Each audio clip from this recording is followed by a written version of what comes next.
अब हम भारत के बढ़ते कदम की बात करेंगे। स्पेस में भारत कितना बड़ा कदम बढ़ाने जा रहा है, यह सुनकर आपको भी खुशी होगी। देश के पूर्व राष्ट्रपति और मिसाइल मैन स्वर्गीय एपीजे अब्दुल कलाम के कुछ महान विचारों में से एक कथन यह भी था कि इंतजार करने वालों को सिर्फ उतना ही मिलता है जितना कोशिश करने वाले छोड़ देते हैं। बात बहुत गहरी है। कोशिशें ही इंसान को कामयाब बनाती है और बैठे रह जाने वालों को सफलता नहीं मिलती है। एपीजे अब्दुल कलाम के ये शब्द भारतीय अंतरिक्ष अनुसंधान के यानी इसरो की सफलता का राज है। आपको याद होगा 22 जुलाई 2019 का वो दिन जब चंद्रयान 2 को श्रीहरिकोटा के Satish Dhawan space research centre से लॉन्च किया गया था। उस दिन भारत को आधी कामयाबी मिली थी। चंद्रयान 2 चंद्रमा की सतह पर लैंड तो कर गया, लेकिन यह एक क्रैश लैंडिंग थी। इसे वैज्ञानिक अपनी भाषा में हार्ड लैंडिंग कहते हैं। इस हार्ड लैंडिंग की वजह से विक्रम और प्रज्ञान को नुकसान भी पहुंचा था। विक्रम वो लैंडर था जिसे चंद्रमा की सतह पर सॉफ्ट लैंडिंग करनी थी, जिसे आप सफल लैंडिंग कह सकते हैं। और प्रज्ञान उस रोवर का नाम था जिसे चंद्रमा की सतह पर चलकर जानकारियां इकट्ठा करनी थी। भारत का यह एक महत्वाकांक्षी मिशन था जो आंशिक रूप से ही सफल रह गया। कहा गया कि आंशिक रूप से सफल है, लेकिन इसरो के वैज्ञानिकों ने इस असफलता से कई नई बातें सीखी। एपीजे अब्दुल कलाम के शब्दों को गांठ बांधते हुए उन्होंने फिर से एक नई कोशिश शुरू की। एक बार फिर भारत तैयार है। भारत तैयार है मिशन चंद्रयान 3 के लिए। 14 जुलाई 2023 को दोपहर 2:30 बजे चंद्रयान 3 लॉन्च होने जा रहा है और 24 अगस्त को चंद्रमा की सतह पर यह लैंड करेगा।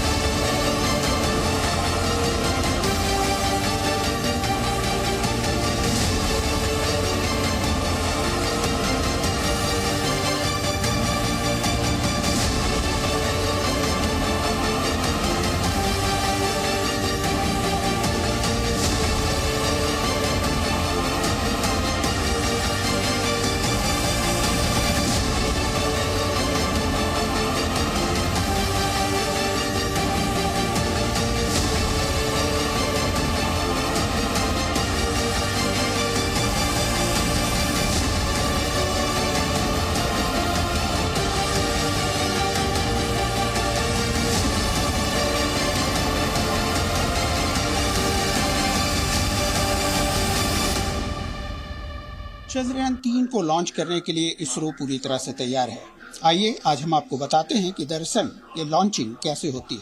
तो सबसे पहले ये जानिए कि वो कौन सा लॉन्च व्हीकल है जिससे कि चंद्रयान 3 को लॉन्च किया जाएगा। तो ये लॉन्च व्हीकल है GSLV Mark 3। और अब हम आपको बताते हैं कि ये GSLV Mark 3 है क्या। आप देख सकते हैं कि यहाँ पर इसके 3 हिस्से हैं। इन 2 हिस्सों को बूस्टर भी कहते हैं, जिसे S200 भी कहा जाता है, यानी इसके अंदर में 200 टन सॉलिड फ्यूल है, जबकि ये बीच का हिस्सा L100 कहलाता है, यानी इसके अंदर 100 टन लिक्विड फ्यूल है। और उसके ऊपर क्रायोजेनिक इंजन है और क्रायोजेनिक के ऊपर यहाँ पर चंद्रयान लगा हुआ है। तो जिस वक्त लॉन्चिंग शुरू होती है तो सबसे पहले ये सॉलिड इंजन का सॉलिड फ्यूल जो है इसका इस्तेमाल किया जाता है, यानी सबसे पहले ये सॉलिड फ्यूल को जलाया जाता है। जब ये सॉलिड फ्यूल खत्म हो जाता है तो ये दोनों हिस्से जो है लॉन्च व्हीकल से अलग हो जाते हैं और उसके बाद लिक्विड फ्यूल का जो है इस्तेमाल शुरू होता है। जब लिक्विड फ्यूल खत्म हो जाता है उसके बाद ये जिम्मेदारी क्रायोजेनिक इंजन के ऊपर आती है, जो चंद्रयान को ऊपर तक लेके जाएगा, यानी GTO तक, जिसे हम जियो ट्रांसफर ऑर्बिट, और उसके आगे जो इसकी कक्षा है वहां तक पहुंचाने का काम करेगा। कैमरामैन तारक रामू के साथ जयपाल शर्मा, जी मीडिया, बेंगलुरु। चंद्रयान 3 पर पूरी दुनिया की नजर रहेगी और चंद्रयान 3 को इसरो का बाहुबली रॉकेट GSLV Mk3 चंद्रमा तक लेकर जाएगा। कल श्रीहरिकोटा में चंद्रयान 3 स्पेसक्राफ्ट को लॉन्च व्हीकल मार्क 3 के साथ जोड़ दिया गया है और ये कदम चंद्रयान 3 लॉन्चिंग से पहले के कुछ फाइनल स्टेप्स में से एक है। पिछली बार की तरह ही इस बार भी चंद्रयान 3 का लक्ष्य चंद्रमा के दक्षिणी ध्रुव पर सफल लैंडिंग करना होगा। ज्यादातर स्पेस एजेंसियों के स्पेसक्राफ्ट अभी तक चंद्रमा की भूमध्य रेखा के आसपास ही लैंड करते हैं और चंद्रमा का दक्षिणी ध्रुव अंधेरे में रहता है। आज तक यहां पर कोई स्पेसक्राफ्ट लैंड नहीं कर पाया है और भारत ने 2 बार यहां पहुंचने की कोशिश की है। पहली बार वर्ष 2008 में भारत ने स्पेसक्राफ्ट को केवल सतह तक पहुंचाने के लिए जानबूझकर क्रैश लैंडिंग करवाई थी, जो कामयाब रही थी। और दूसरी बार वर्ष 2019 में चंद्रयान 2 के जरिए सॉफ्ट लैंडिंग की कोशिश की थी, जो नाकाम हो गई थी। अब चंद्रयान 3 के जरिए भारत चंद्रमा के दक्षिणी ध्रुव पर सॉफ्ट लैंडिंग की दूसरी कोशिश करेगा। अगर वो सफल हो जाता है तो भारत दुनिया का पहला देश होगा जिसने चंद्रमा के दक्षिणी ध्रुव पर सॉफ्ट लैंडिंग की होगी। जहां तक इस स्पेसक्राफ्ट की यात्रा से जुड़ी जानकारियां हैं, तो हम आपको इससे भी जुड़ी जानकारियां बताते हैं, क्योंकि पृथ्वी से चंद्रमा की दूरी 3,84,400 किलोमीटर है। आंध्र प्रदेश के श्रीहरिकोटा के चंद्रयान 3 के लॉन्च होने के बाद यह स्पेसक्राफ्ट करीब 40 दिन तक चंद्रमा की सतह पर लैंड कर पाएगा, 40 दिन बाद। और GSLV Mk3 रॉकेट से लॉन्च होने के बाद 100 से 150 किलोमीटर की ऊंचाई पर, यानी कि पृथ्वी के निचले ऑर्बिट में एक सैटेलाइट छोड़ा जाएगा। चंद्रयान 3 में इस बार ल्यूनर ऑर्बिटर की जगह प्रोपल्शन मॉड्यूल लगाया गया है। यह प्रोपल्शन मॉड्यूल ही चंद्रमा को पृथ्वी के 5 चक्कर लगवाते हुए चंद्रमा की कक्षा में पहुंचाएगा। अब हम आपको इसको और सरल भाषा में, सरल तरीके से समझाने की कोशिश करते हैं, ताकि आप इसे समझ पाएं कि पूरी तरीके से वहां क्या होने वाला है, चंद्रमा पे जो सैटेलाइट लॉन्च होगा उसकी क्या तैयारी है और कैसे वो पूरा प्रोसेस होगा। इसको हम आपको एनिमेशन के जरिए समझाते हैं और इसे आप एनिमेशन के जरिए समझ भी पाएंगे। अब जो हम आपको तस्वीर आपकी टीवी स्क्रीन पर दिखाने जा रहे हैं उसमें ऐसा ही होगा। ये देखिए, ये ऐसा है कि आप घर से कहीं जाने के लिए निकले तो सबसे पहले दरवाजे से बाहर आए, फिर कई गलियों या फिर छोटे रास्तों से होते हुए किसी एक्सप्रेस वे पर पहुंच गए। गलियों या छोटे रास्तों को आप पृथ्वी की कक्षा समझ सकते हैं। ये जो पृथ्वी की कक्षा हम आपको दिखा रहे हैं और उसको हमने मार्क भी कर रखा है, पृथ्वी की कक्षा। इन छोटे गलियों और रास्तों को आप समझिए कि वो पृथ्वी की कक्षा है और एक्सेस वे ल्यूनर ऑर्बिट तक का ये रास्ता है। यहां भी चंद्रयान 3 स्पेसक्राफ्ट पृथ्वी की तरह ही चंद्रमा के 5 चक्कर लगाएगा और फिर चंद्रमा पर वो लैंड करेगा। दरअसल लॉन्च होने के बाद चंद्रयान सीधी रेखा में होते हुए चंद्रमा तक नहीं जाएगा, ये पृथ्वी के चक्कर लगाता हुआ वहां तक पहुंचेगा। दरअसल वो पृथ्वी के गुरुत्वाकर्षण का भी इस्तेमाल करेगा और लॉन्च होने के बाद चंद्रयान पहले पृथ्वी के छोटे चक्कर लगाएगा और फिर हर चक्कर के साथ ही दूरी बढ़ती जाएगी। 5वें चक्कर में प्रोपल्शन मॉड्यूल की मदद से चंद्रयान चंद्रमा की कक्षा में प्रवेश करेगा। यहां फिर से वो चंद्रमा के चक्कर लगाएगा और इस बार ये चक्कर बड़े से छोटे होते जाएंगे। फिर यहां से चंद्रयान 3 लैंडर अपने अगले कदम यानी कि चंद्रमा की सतह पर लैंडिंग की तरफ बढ़ेगा। उस समय जो है मेन चीज जो है कि गिर के जो है नष्ट ना हो या टूट फूट ना हो, उसके लिहाज से है इसकी लातों को स्टर्डी बनाया गया है। और पहले जो था एक लिमिट थी स्पीड की, जिस स्पीड से लैंडर को, चंद्रयान 2 के लैंडर को गिरना था चंद्रमा की सतह पर, वो 2 मीटर प्रति सेकंड की रफ्तार थी। तो अब टॉलरेंस जो है 3 मीटर प्रति सेकंड की रफ्तार तक पहुंचा दी है। यद्यपि जो है जो स्पीड जो होगी टच डाउन की वो 2 मीटर प्रति सेकंड ही होगी, जिसका मतलब करीब 7.2 किलोमीटर प्रति घंटे वाली जो रफ्तार है, जो कि एक फास्ट वॉक के समय जो आप करते हैं लगभग वही। तो वो एक मुख्य चीज़ है कि टॉलरेंस जो है वो इम्प्रूव कर दी है।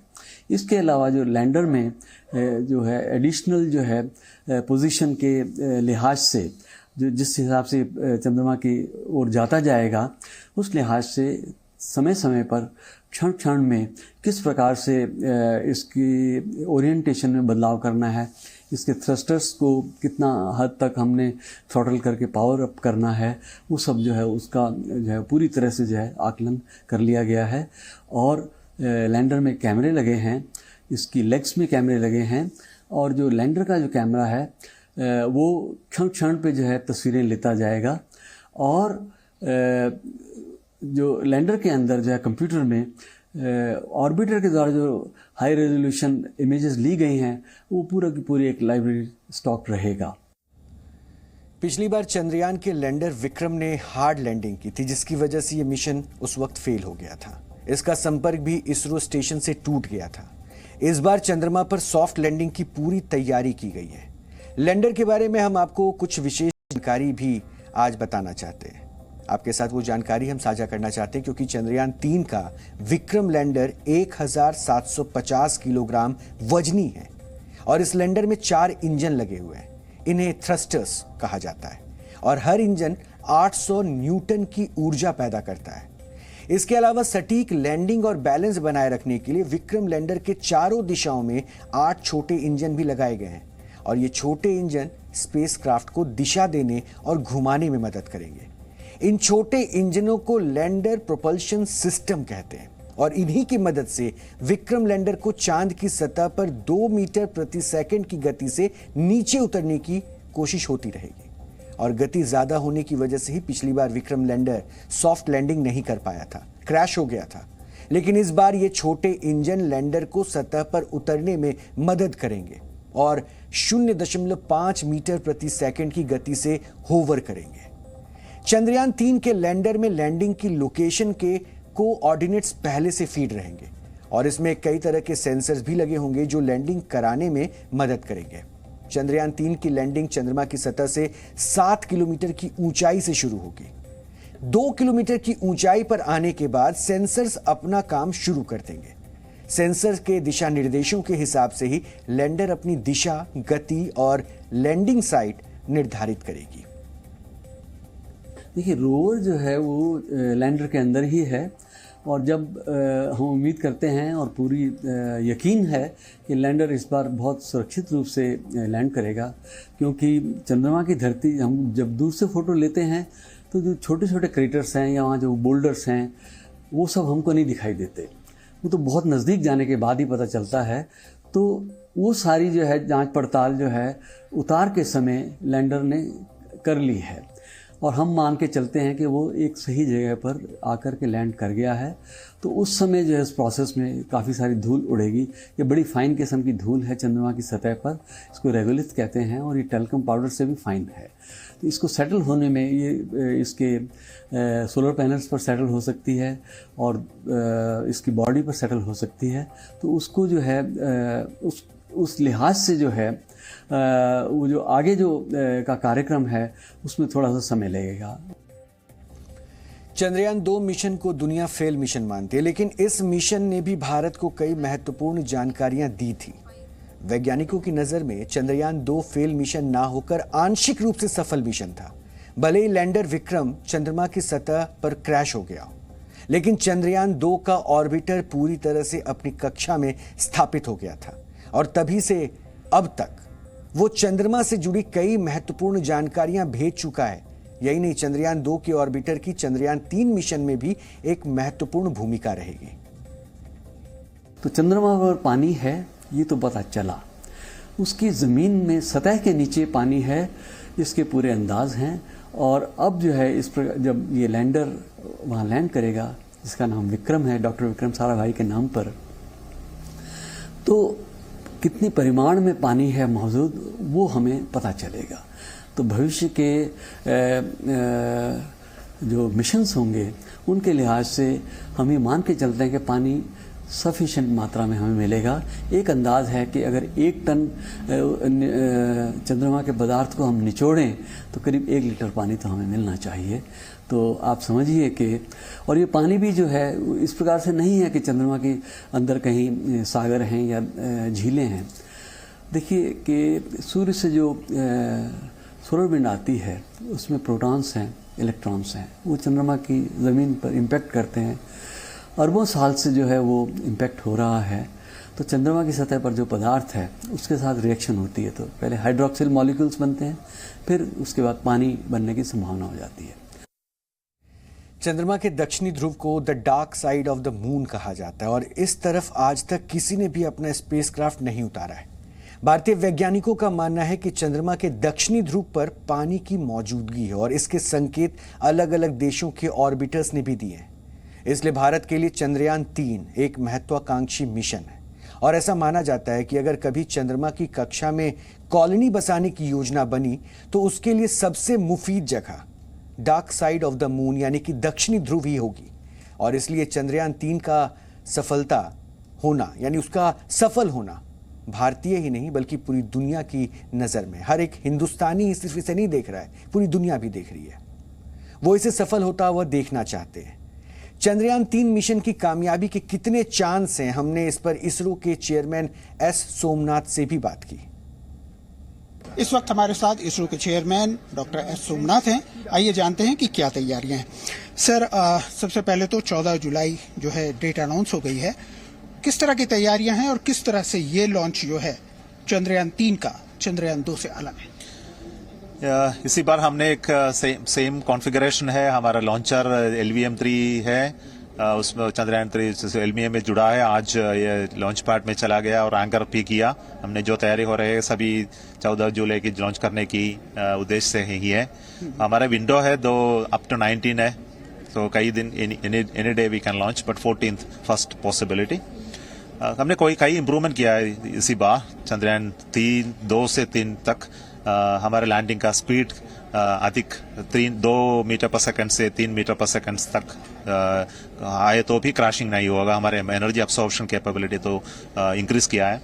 दूसरा है हमारे प्रोपल्शन क्वांटिटी है, 2 प्रोपेलेंट है, ईंधन है, उसका क्वांटिटी हमने बढ़ा किया है। दूसरा है हमारा पावर जनरेशन जो कैपेबिलिटी है, सोलर पैनल का साइज है, उसका साइड्स भी है, अगला साइड्स में जुड़ा है और पावर जनरेशन कैपेबिलिटी अधिक किया। अब जो नए इंस्ट्रूमेंट्स उनमें जुड़ा है तो हमारे स्पीड मेजरमेंट के लिए लेजर डॉपलर वेलोसिमीटर इसका नाम है, हमने ये डेवलप किया लास्ट ईयर, हमने डेवलप किया इसरो में, उसमें जुड़ा है। और सॉफ्टवेयर की स्ट्रेंथन किया है, कई सिमुलेशन टेस्ट बेड में टेस्ट किया है। ये सब करके हम इसी बार जाते हैं। सर, इसके अंदर में एक तरह से हम देखें तो जो मिशन है वो 14 दिनों का है लगभग पहले। तो अगर इस पे अंदर हम बात करें लैंडर के रोल की और रोवर के रोल की, तो किस तरह के उनका रोल होगा और क्या एक्सपेरिमेंट हम करेंगे? लैंडर का रोल है लैंडिंग करना, उसमें सॉफ्ट लैंडिंग करना। हमारा इंजन है, जो इंजन है उसको जलाना है और उसमें सॉफ्ट लैंडिंग करना है। उसके सॉफ्ट लैंडिंग नहीं कर दे तो सभी खराब होगा ना। सो फर्स्ट सॉफ्ट लैंडिंग करना है, उसके बाद एक दरवाजा निकलेगा, वहां से रोवर भी बाहर आएगा। रोवर का जो रोल है तो दूर जाना लैंडर से और एक सेलेक्टेड स्पॉट्स में एक्सपेरिमेंट करना। सो जो एक्सपेरिमेंट है स्पेक्ट्रोस्कोपी एक्सपेरिमेंट है। Sir, if you can explain express ये जो एक्सपेरिमेंट ऐसा है कि हमारा एक रगोलित है, उसका नाम है, जो सरफेस से चंद्रमा के इसको रगोलित कहते हैं। उसमें क्या किससे बनाया है, क्या डस्ट है, क्या एलिमेंटल कॉम्पोजिशन है, इसके पता ना है। पता जाने उसको समझने के लिए हम ये लेजर उससे और गैस निकलेगा, मिल्क करेगा। सो इस गैस को हम स्पेक्ट्रोस्कोपी करेगा, उसके स्पेक्ट्रोस्कोपी से एलिमेंटल कॉम्पोजिशन के बारे में हमको जानकारी होगा। और एक एक्सपेरिमेंट है अल्फा पार्टिकल एमिटर से। सर, आखिरी सवाल, लास्ट 15 मिनट जो होते हैं लैंडिंग के वो बहुत ज्यादा क्रूशियल होते हैं। इस बार उस क्रूशियल मोमेंट्स को हैंडल करने के लिए किस तरह से तैयारी है? हमको कुछ भी नहीं करना है, उसको सभी प्रोग्राम किया है चंद्रयान 3 के अंदर, उसी भी काम करेगा। हमको कुछ नहीं करना है यहाँ से। दक्षिण ध्रुव ही हमारा दक्षिण ध्रुव नहीं है, ये तो 70 डिग्री साउथ पोल के आसपास है, साउथ पोल नहीं है। अभी तक दुनिया के केवल 3 देश ही चंद्रमा की सतह पर पहुंच पाए हैं और इसमें पहला अमेरिका है, दूसरा रूस और तीसरा है चीन। और चंद्रमा की सतह पर पहुंचने से हमारा मतलब चंद्रमा पर सफल लैंडिंग से है। और चंद्रयान 2 मिशन में लैंडर विक्रम ने क्रैश लैंडिंग की थी, इसलिए ये हम कह सकते हैं कि हम चंद्रमा की सतह तक पहुंच गए थे। लेकिन तकनीकी रूप से देखें तो भारत चंद्रयान 3 मिशन के जरिए सॉफ्ट लैंडिंग करके दुनिया का वो चौथा देश बन सकता है जो चंद्रमा की सतह पर पहुंचा हो। चंद्रयान 3 से इस बार इसरो वैज्ञानिकों को पूरी उम्मीद है कि वो सफल लैंडिंग कर पाएगा। केवल इसरो ही नहीं बल्कि पूरी दुनिया ये मान रही है कि भारत के वैज्ञानिक इस बार अपनी कोशिश में जरूर कामयाब होंगे, क्योंकि अब जो हिस्सा हम आपके सामने रखने वाले हैं और जो जानकारी मैं अभी आपको बताने वाला हूं, उसको सुनकर आप दरअसल पश्चिमी मीडिया की सोच हमारे स्पेस और तकनीक को लेकर कितनी बदली है इसका एहसास आप कर पाएंगे। और ये वाकई गर्व वाली बात है। न्यूयॉर्क टाइम्स ने आज भारत के स्पेस प्रोग्राम की यात्रा पर एक आर्टिकल छापा है। एक आर्टिकल उसने छापा है, उसकी एक कॉपी भी हम आपको दिखा रहे हैं। इसमें उसने इसरो की भरपूर तारीफ की है। न्यूयॉर्क टाइम्स ने लिखा है कि भारत ने जब 1963 में अपना पहला रॉकेट लॉन्च किया था, तब इसरो के वैज्ञानिक रॉकेट के अलग अलग पार्ट्स को साइकिल और बैलगाड़ी पर लेकर जाते थे। ये फोटो भी हम साझा कर रहे हैं और ये फोटो आप अगर गूगल पे भी इस फोटो को सर्च करेंगे तो वो आप देख सकते हैं कि हमने अपने स्पेस मिशन की शुरुआत किस स्थिति से की थी, साइकिल पर, बैलगाड़ी पर। उस मिशन को पूरा करने के लिए उसके पार्ट्स जाते थे। ये वो भारत है। और आज हम कहां हैं? आज हम चौथे देश ऐसे बनने की कोशिश में हैं जो चंद्रमा पर कदम रखेगा।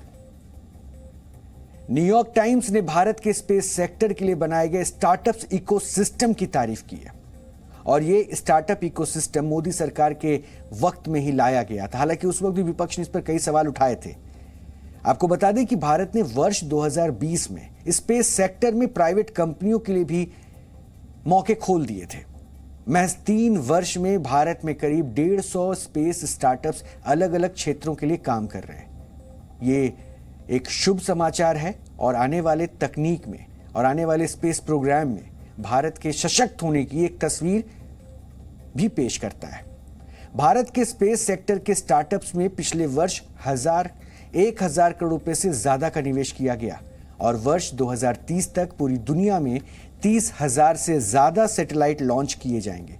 इनमें से ज्यादा सैटेलाइट प्राइवेट कंपनियों के होंगे और इन सैटेलाइट्स को बनाने और पृथ्वी की कक्षा में स्थापित करने का एक बड़ा बाजार, जिसमें भारतीय स्टार्टअप्स सबसे अहम योगदान देने वाले हैं। यानी इस बड़े बाजार में अगर सबसे ज्यादा कोई योगदान देगा तो ये भारतीय स्टार्टअप्स। और आपको याद होगा जब मोदी सरकार आई थी तो उसने स्टार्टअप्स को लेकर कई सारी योजनाएं लेकर सामने रखा था और ये कहा था कि स्टार्टअप्स के जरिए लोगों को स्किल डेवलप करने का मौका मिलेगा और शायद ये उसका असर भी दिख रहा है। अमेरिकी रक्षा मुख्यालय पेंटागन भी कई भारतीय स्पेस स्टार्टअप्स में मदद ले रहा है। न्यूयॉर्क टाइम्स में छपा ये आर्टिकल जो भी हमने आपको दिखाया, वो आर्टिकल भारत के मजबूत होते स्पेस सेक्टर के बारे में बताता है और ये स्पेस सेक्टर में इसरो की बढ़ती ताकत और भरोसा भी दिखाता है। एक समय था जब भारत के स्पेस प्रोग्राम को दुनिया भर के शक्तिशाली देश कमजोर मानते थे। भारत के स्पेस प्रोग्राम पर उन्हें बिल्कुल भी भरोसा नहीं था, बिल्कुल भरोसा नहीं था। मुझे लगता है कि 60-70 वर्ष तक हमारी स्पेस के विभाग को एक गोपनीयता में रखा गया। ये बंदिशें प्रधानमंत्री जी ने इससे हमें मुक्ति दिलवाई और 3 वर्ष के भीतर आज परिणाम यह है कि लगभग 140 से अधिक स्टार्टअप्स और बड़े होनहार स्टार्टअप्स जिनकी सक्सेस स्टोरीज की मिसाल दुनिया भर में दी जा रही है और देश विदेश के समाचार पत्रों में उनका उल्लेख हो रहा है। और आने वाले समय में मुझे ये भी विश्वास है कि भारत की अंतरिक्ष क्षमताएं भारत की अर्थव्यवस्था में भी एक बड़ी प्रमुख भूमिका निभाने वाली हैं। आपको याद होगा वर्ष 2014 में भारत के सफल मंगल मिशन को लेकर न्यूयॉर्क टाइम्स में ही एक कार्टून छपा था। आज वही न्यूयॉर्क टाइम्स के शब्द बदले हैं, इसलिए इस कार्टून को आज हम सोच रहे हैं कि आप देख लें। इस कार्टून में बड़ी स्पेस एजेंसीज भारत की स्पेस प्रोग्राम की तुलना करती है, जिसे कटाक्ष माना गया। दरअसल इस कार्टून में भारत को बैल लेकर खड़ा गरीब किसान दिखाया गया है जो एलीट स्पेस क्लब का दरवाजा खटखटा रहा था और जिस कमरे का दरवाजा खटखटाया जा रहा था वहां बैठा व्यक्ति अखबार पढ़ता हुआ आपको नजर आएगा, जो भारत के मंगल मिशन से जुड़ी खबर पढ़ रहा था और माना गया कि ऐसा करके भारतीय स्पेस प्रोग्राम का मजाक उड़ाया गया था। हालांकि इस कार्टून के छपने के बाद न्यूयॉर्क टाइम्स का काफी विरोध हुआ था, जिसके बाद उसने इस पर माफी भी मांगी थी।